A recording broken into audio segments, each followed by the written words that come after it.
अव्वलन वसानिया वलिनान सना इलसानिया वस्सलातु वस्सलामु अला अफ़ज़लिर रुसुल मुहम्मद व आलिहि मुसल्लिया मुहम्मद व आलिहि मुसल्लियन फ़ी हुल्बतिस सलावाति मुजल्लियन व मुसल्लिया अम्मा बाद फ़अऊज़ु बिल्लाहि मिनश शैतानिर रजीम बिस्मिल्लाहिर रहमानिर रहीम ज़ालिकल किताबु ला रैब फ़ीह हुदल लिल मुत्तक़ीन क़ालन नबी सल्लल्लाहु अलैहि वसल्लम ला युमिनु अहदुकुम हत्ता अकून अहब्बा इलैहि मिन वालिदिही व वलदिही वन्नासि अजमईन औ कमा क़ाल सदक़ल्लाहु व सदक़ रसूलुहुन नबियुल करीम। दुरूद पाक पढ़ लीजिए। अल्लाहुम्मा सल्लि अला मुहम्मदिन मादनिल जूदि वल करम मंबइल हिल्म वल हिकम व आलिहि वसल्लम। मोहम्मद से प्यार करते हैं, तेरा एहसान है मौला, हमारी बख्शिश का बस यही सामान है मौला। दरे शाह मदीना छोड़ दें जन्नत के बदले, ये सौदा हम नहीं करते, हमें नुकसान है मौला। तेरे बागी तेरे शातिम बशर अच्छे नहीं लगते, तेरा साया न हो जिन पर वो सर अच्छे नहीं लगते। तेरे असहाब से मुझको मोहब्बत क्यों न हो आका, किसे ऊंचे घने ठंडे शजर अच्छे नहीं लगते। मेरे वाजिबुल एहतराम दोस्तों बुज़ुर्गों, सदर महफिल हज़रत क़िबला मुफ्ती सईद अरशद अल हुसैनी दामत बरकातुहुल आलिया और दीगर तमाम मुअज़्ज़िज़ीन इलाका, आज आपके इस प्रोग्राम में, सालाना प्रोग्राम में मोहतरम चौधरी यूनुस साहब, राना जुनैद साहब, जुल्किफ़ल अहमद ताहिर साहब और दीगर मुखलिसीन की पुरखुलूस दावत पर हाज़िरी का शर्फ़ हासिल हुआ है। अल्लाह के आलम से दुआ गो हूँ कि वो मुझे हक़ और सच कहने की तौफ़ीक़ अता फ़रमाए और हक़ और सच कहने के बाद मुझे और आपको उस पर अमल पैरा होने की भी तौफ़ीक़ अता फ़रमाए। वक्त तकरीबन यूँ समझा जाए तो तमाम रात बीत चुकी है और रात के लम्हों में एक वक्त ऐसा आता है कि जिसमें इंसान चाह कर भी अपनी नींद पर काबू नहीं पा सकता और कुछ न कुछ हिस्सा उसकी ज़िंदगी में नींद का उस लम्हे में ज़रूर आता है। भले वो आप कह लें कि लम्हा भर के लिए आए, लेकिन वो वक्त भी गुज़र चुका है। वो तकरीबन 12 से लेकर 1-1:30 का टाइम होता है और वो वक्त भी गुज़र चुका है। तो मैं उम्मीद करूँगा कि आप लोग जाग रहे होंगे। अब इस वक्त में आप एक दीनी प्रोग्राम सुनने के लिए तशरीफ़ लाए और यकीनन आपकी नीयत सवाब की थी, सवाब के लिए आए थे। तो आप मुनासिब नहीं समझेंगे कि आप रात के इस लम्हे में घर वापस जाएं और जाकर चूँकि नींद से और आपकी कह लें कि जिस्मानी एतबार से थके हुए होंगे तो जाते ही सो जाएं और आपकी फ़जर की नमाज कज़ा हो जाए। तो इसलिए बेहतर है कि हम कुछ देर और गुफ्तगू कर लें ताकि जब तक आप घर पहुँचे फ़जर का वक्त हो जाए और आसानी से फ़जर की नमाज़ पढ़ी जा सके। क्यों नहीं? या इसका दूसरा हल ये है कि हम दुआ करवाते हैं, अल्लाह रब्बुल इज़्ज़त से मांगते हैं। चूँकि मुझे ये कहा गया था कि आपको ठीक 12 बजे वक्त दे दिया जाएगा और मैं 11 बजे इस उम्मीद के साथ आपके शहर में आ गया कि मुझे 12 बजे इन्होंने वक्त का कहा है तो 11 बजे मैं पहुंच जाऊं ताकि मेरी तरफ से ताख़ीर न हो। लेकिन खैर 4 घंटे ताख़ीर से ही सही मेरी और आपकी मुलाकात हो गई। अल्लाह रब्बुल इज़्ज़त से दुआ करते हैं कि वो ये मुलाकात खैर का ज़रिया बने, मेरी और आपकी निजात का ज़रिया बने, मेरी और आपकी फ़लाह और बेहतरी का ज़रिया बने। हज़रत इब्राहीम खलीलुल्लाह अपने वालिद मोहतरम से सवाल करते हैं, नहायत अदब से उनसे पूछते हैं। उनके वालिद चूँकि उन तस्वीर को बनाया करते थे जिन तस्वीर की इबादत की जाती थी, जिन्हें पूजा जाता था एक कौल के मुताबिक, और एक कौल ये भी है कि वो ऐसी तस्वीर खुद नहीं बनाते थे, अलबत्ता बनी हुई तस्वीर के ऊपर उनका एक एतकाद था, यूँ समझा जा सकता है।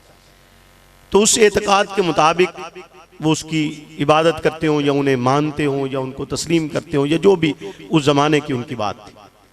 तो हज़रत इब्राहीम अपने वालिद से सवाल करते हैं कि माँ हाज़िही तमासील, ये शक्लें, ये हुलिया, ये तरीका, ये क्या है? ये शक्लें, बोलिए ना, क्या कहा? माँ हाज़िही तमासील, बिल्कुल मुख्तसर सा सवाल किया। चूंकि पैगंबर इंतहाई बलीग जुबान का मालिक होता है और वो मुख्तसर अंदाज के साथ सवाल करते हैं, मुख्तसर बात करते हैं और वो बात इंतहाई जामे और मुकम्मल होती है। तो पैगंबर सवाल कर रहे हैं, अल्लाह का खलील सवाल करता है अपने वालिद से कि माँ हाज़िही तमासील, ये तस्वीर क्या है? जवाबन उन्हें ये नहीं बतलाया जाता कि ये तस्वीर किन रंगों से बनी।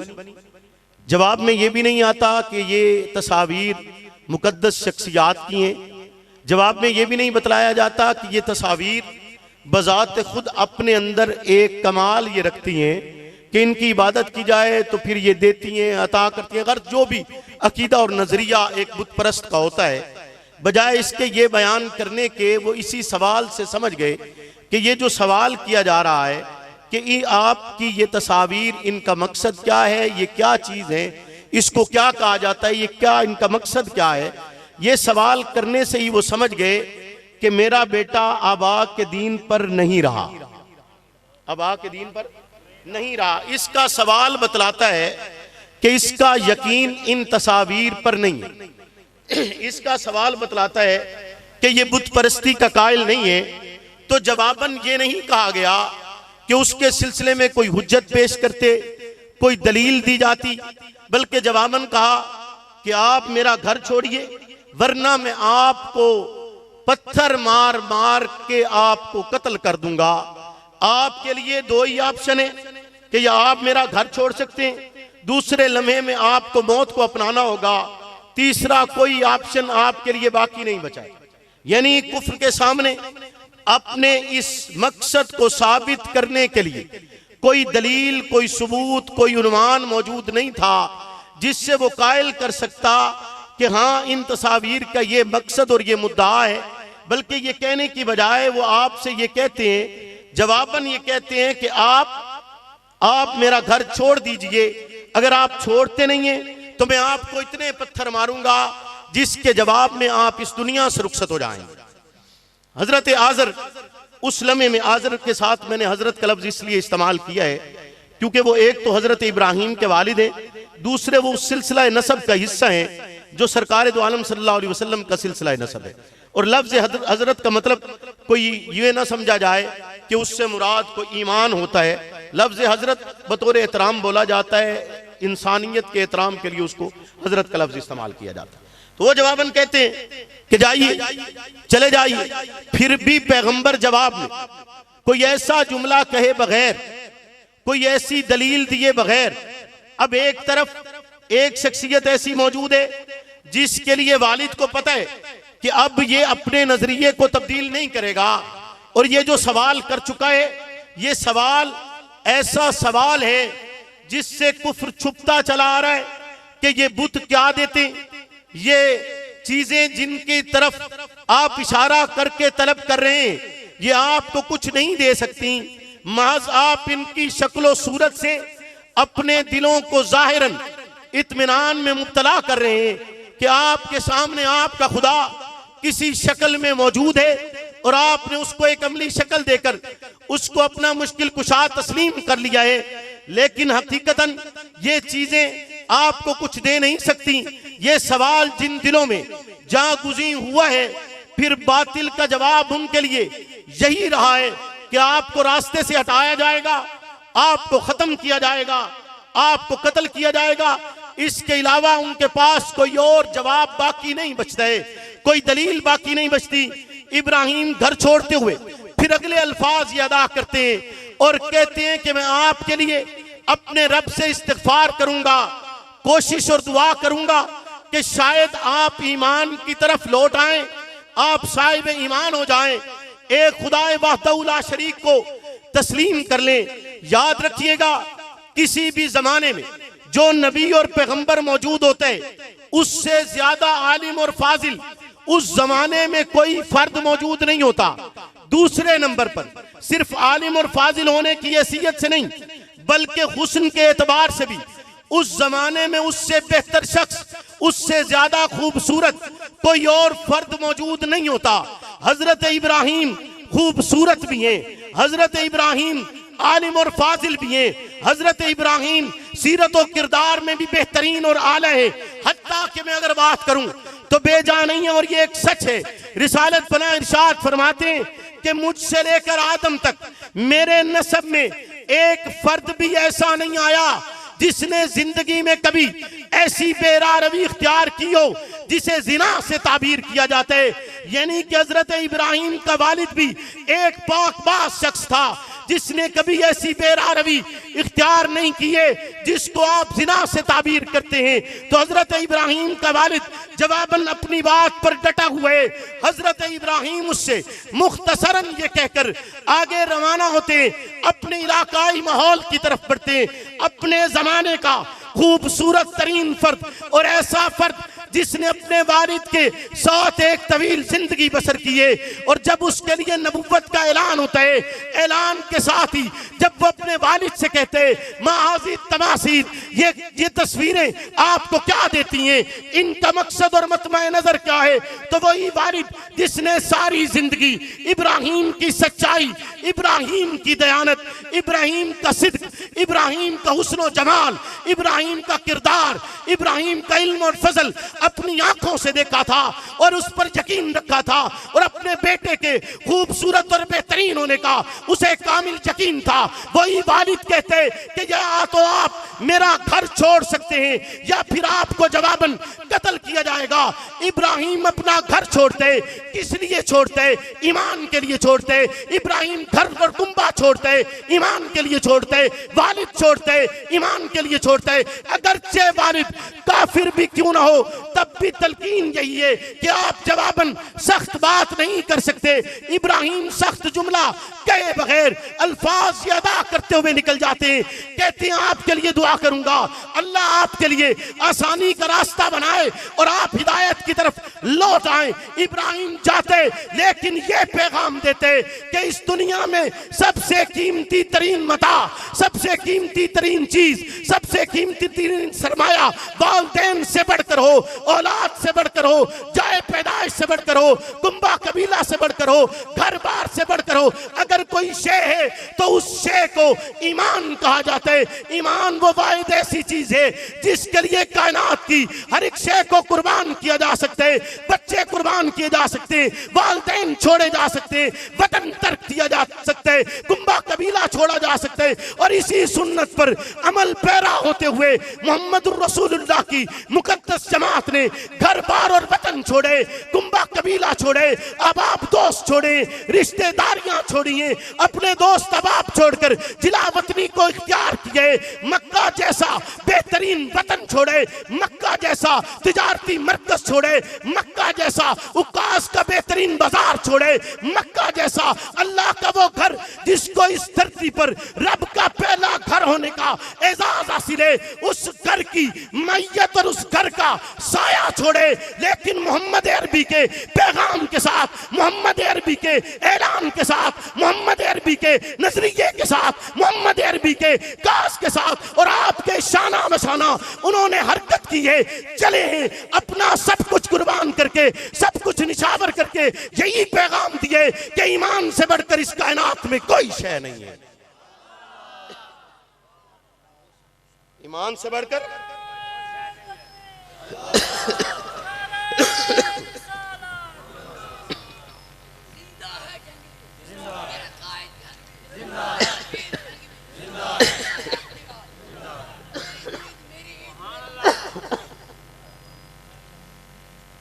तवज्जो है जी, बोलिए ना।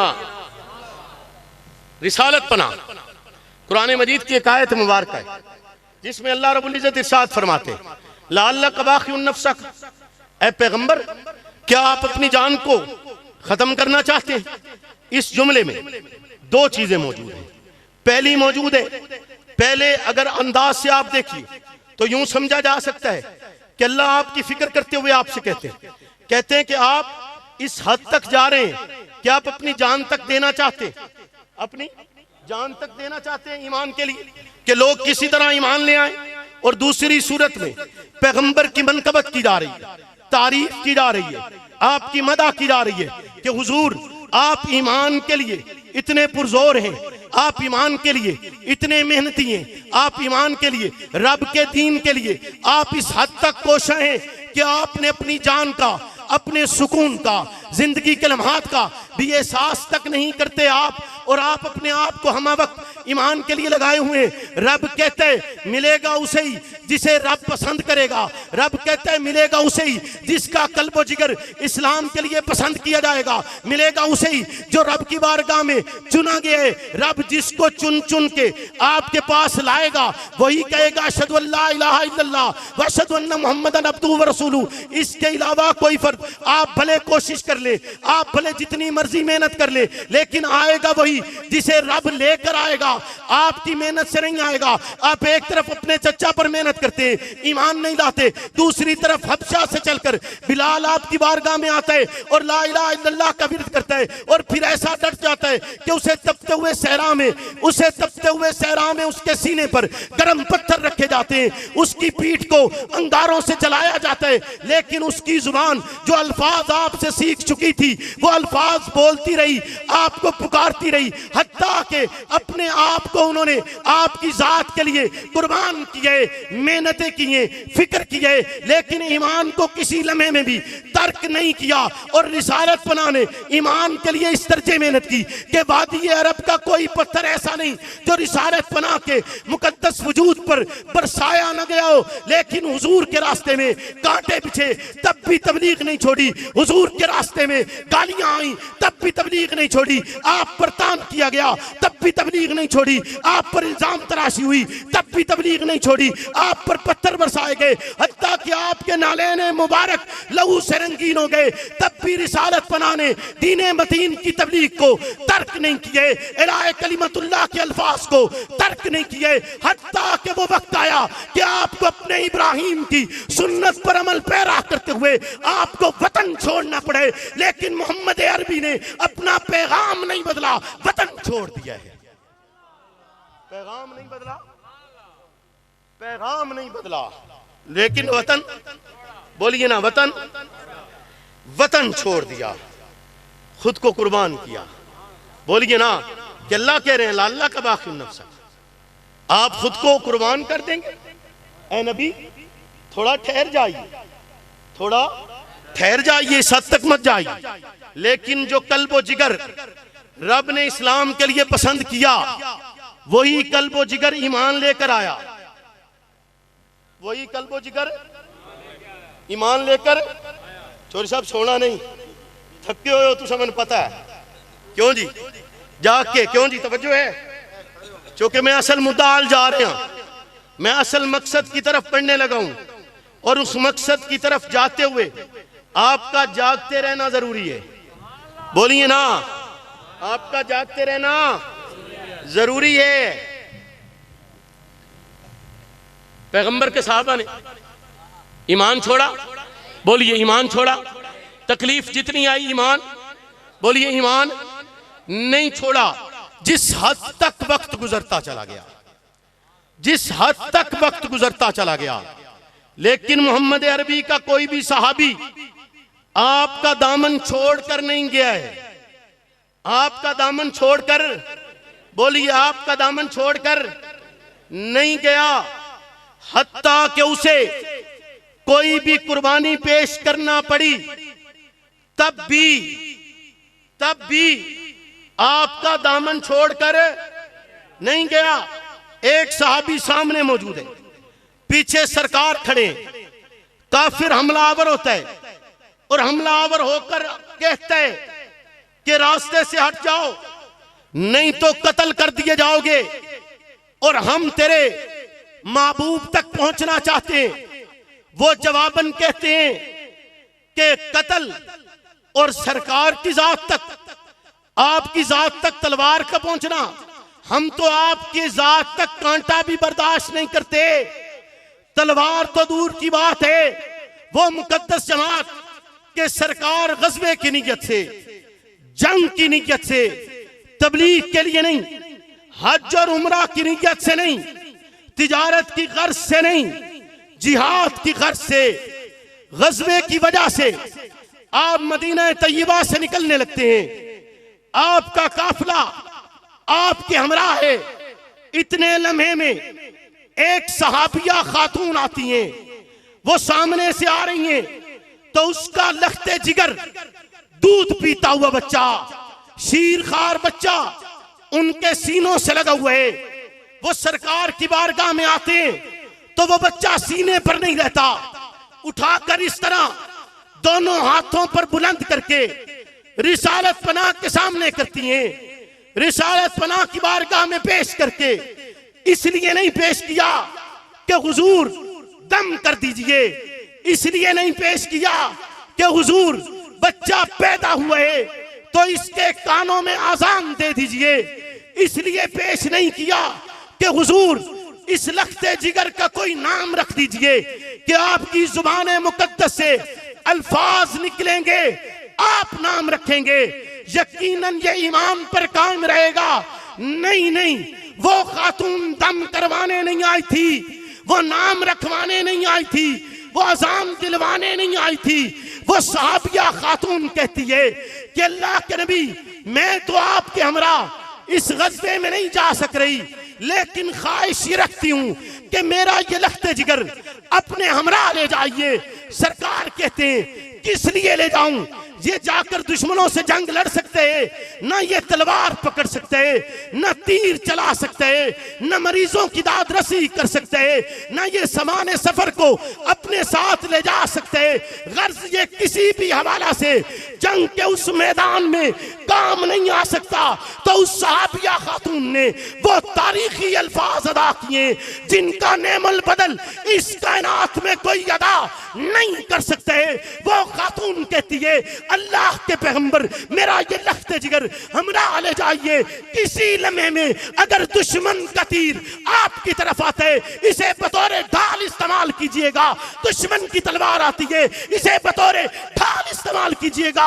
हाय कुर्बान क्यों ना जाऊं उस सहाबिया पर जो अपना दूध पीता बच्चा भी पैगंबर की बारगाह में लाकर ये अल्फाज अदा करती है कि अल्लाह के नबी, इसे अपनी जात पर कुर्बान कर लीजिए, मैं भी राजी हूं और ये भी राजी।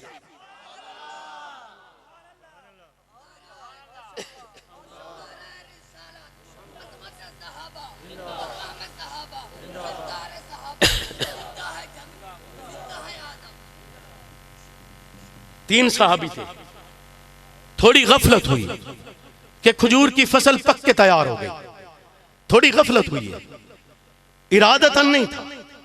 गफलत हुई कि आज जाते हैं या कल जाते हैं, आज जाते या कल जाते, जिहाद पर जा नहीं सके, सरकार वापस तशरीफ लाए।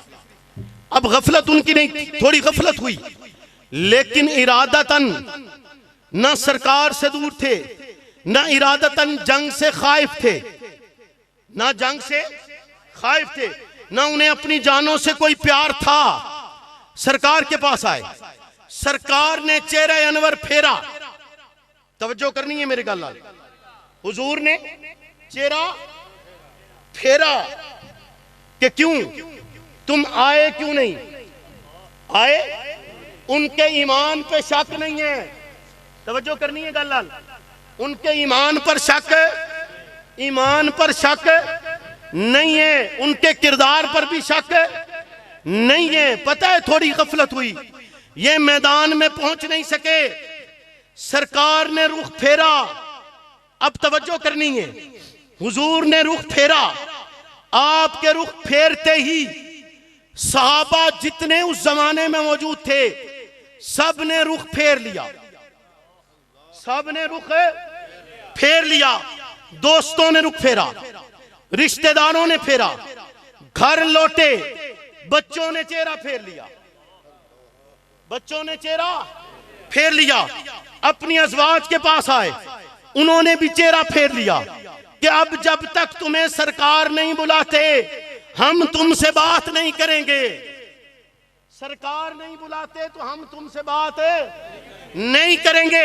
यानी हुजूर के इशारे अबरू पर जान देने वाली मुकद्दस जमात के मुकद्दस सहाबा के तीन अफराद अगर थोड़ी सी गफलत पर सरकार उनसे रुख अनवर फेरते हैं। और क्यों फेरा? कि तुम उम्मत के राह पर हो, तुम्हारी गफलत भी बर्दाश्त नहीं है। तुम उम्मत के राह पर हो, तुम्हारी गफलत भी, तुम्हारा लम्हा भर का ऐसा कोई भी काम जिससे ये महसूस किया जा सके, ऐसा भी गवारा नहीं है। वह वापस पलटते और मस्जिद नबी में सुतूनों से खुद को बांध लेते हैं। हत्ता के रब कहते हैं कि मैं तो दिलों के हाल जानता हूं, पैगंबर ये सच्चे हैं। हाय, पैगंबर मोहम्मद ये सच्चे हैं। ये इस बात पर गुनहगार जरूर हुए कि आपका हुक्म था और ये गए नहीं, कबीरा गुनाह नहीं किया उस लम्हे में, और ना कोई और ऐसा काम किया। सिर्फ कोताही ये हो गई, गफलत ये हो गई कि लम्हा भर का एक ख्याल था कि हम ये फसल उतारते ही पीछे आपके पहुंच जाएंगे, तेज रफ्तार घोड़ों से जाएंगे। इरादा और नियत में कतन खोट नहीं था। रब कहते मैं दिलों के हाल जानता हूं, लिहाजा आप इन्हें माफ कर दीजिए, इनसे मोहब्बत के ताल्लुक को फिर इस्तवार कीजिए। सरकार मुस्कुरा के देखते हैं, फिर सहाबा मुस्कुराते हैं, फिर अजीज मुस्कुराते हैं, फिर बच्चे मुस्कुराते हैं, फिर बीवियां मुस्कुराती हैं और कहती हैं कि हम तो सरकार की सुन्नत पर चलेंगे। आका ने अगर इस बात पर रुख फेरा तो हम भी रुख फेरेंगी। अगर आका ने आपसे मोहब्बत का इजहार किया है तो हम भी करेंगे। ईमान कहाई से जाते हैं, मोहब्बत कहीं से जाती है, इश्क कहाई से जाते हैं। इश्क का माना और मतलब यही है कि जिससे इश्क किया जाए फिर उस पर सब कुछ लुटा छोड़ा जाए, जिससे इश्क किया जाए फिर उसके लिए सब कुछ कुर्बान किया जाए, और फिर ऐसे कुर्बान किया जाए कि कुर्बानी भी याद रखी जा सके। कुर्बानी भी याद रखी जा सके। तो अगर आखिरी बात आपसे कर रहा हूं आपसे, अगर मेरा और आपका ईमान, मेरा और आपका ईमान उतना ही पुख्ता हो जाए, सिर्फ उतना ही पुख्ता हो जाए जितना के आजर का था, जितना के आजर का था, के सामने अगरचे वो अपने अकीदे और अपने ईमान पर है, जो भी नजरिया था, लेकिन पैगंबर वक्त के सामने भी खड़े होकर वो कहता क्या है कि मैं इस पर यकीन रखूंगा, और अगर आप ऐसा करना चाहते हैं तो आप मेरा घर छोड़ सकते हैं, वगरना पत्थर बरसाकर आपको कत्ल कर दूंगा। अगर तूने इतना ही ईमान सहाबा के लिए बना छोड़ा होता, सहाबा के लिए तूने इतनी ही जागुज़ी अपने दिलों में रखी होती, तो याद रख फिर आज तुझे एहतजाज की जरूरत पेश ना आती। तेरे लिए अगर तूने अबू बकर को ईमान समझौता, उमर को ईमान समझौता, उस्मान को ईमान समझौता, अली उल मुर्तजा को ईमान समझौता, मुमकिन नहीं है कि फिर कोई जुबान अबू बकर और उमर और उस्मान और अली के खिलाफ जुबान दराजी कर सके। मुमकिन नहीं हो सकता जब तक आप असहाबे रसूल की इस मुकद्दस जमात को अपना ईमान नहीं समझते हैं, और ईमान भी उस मयार का कि जिसके बाद जवाब जो होते हैं या तो तस्लीम किया जाए, नहीं तो जवाबन हम भी तुम्हारे साथ वही सलूक करेंगे जो जवाब आसर ने दिया था। जब ऐसा ईमान बन जाता है फिर मुमकिन नहीं है असहाबे रसूल की शान में कोई बंदा गुस्ताखी कर सके, मुमकिन नहीं असहाबे रसूल की तौकीर और इज्जत को कम किया जा सके, उनकी जात पर तनकीस की जा सके। तो फिर मास लफ्फाजी से नहीं, फिर मास जज्बात से नहीं, फिर मास जोश से नहीं, फिर मास गजब से नहीं, बल्कि अपने दिलों में मोहम्मदुर रसूलुल्लाह की उस मुकद्दस जमात को वो जगह दे छोड़िए जिस जगह का रब ने कुरान में ऐलान किया है। वो जगह दे छोड़िए जो मकाम और मर्तबे के बोयल हैं और जिस मकाम पर उन्हें होना चाहिए। और इस राह में फिर आपके लिए कोई तकलीफ आए तो ये कहकर गुजर जाइएगा, फना फिल्लाह की तह में बका का रास मुस्बिर है, जिसे मरना नहीं आता उसे जीना नहीं।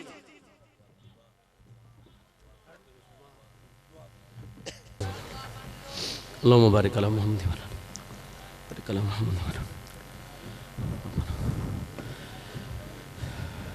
या इलाहुल आलमीन इस प्रोग्राम को अपनी बारगाह में कबूल फरमा।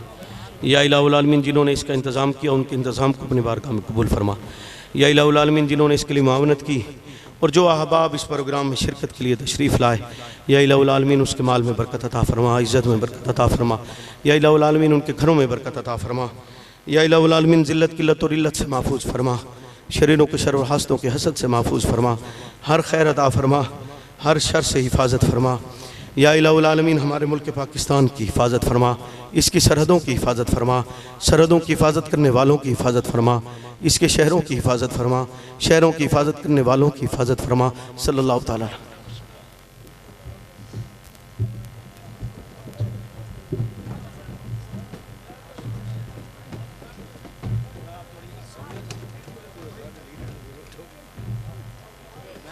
सुन लिया मैं।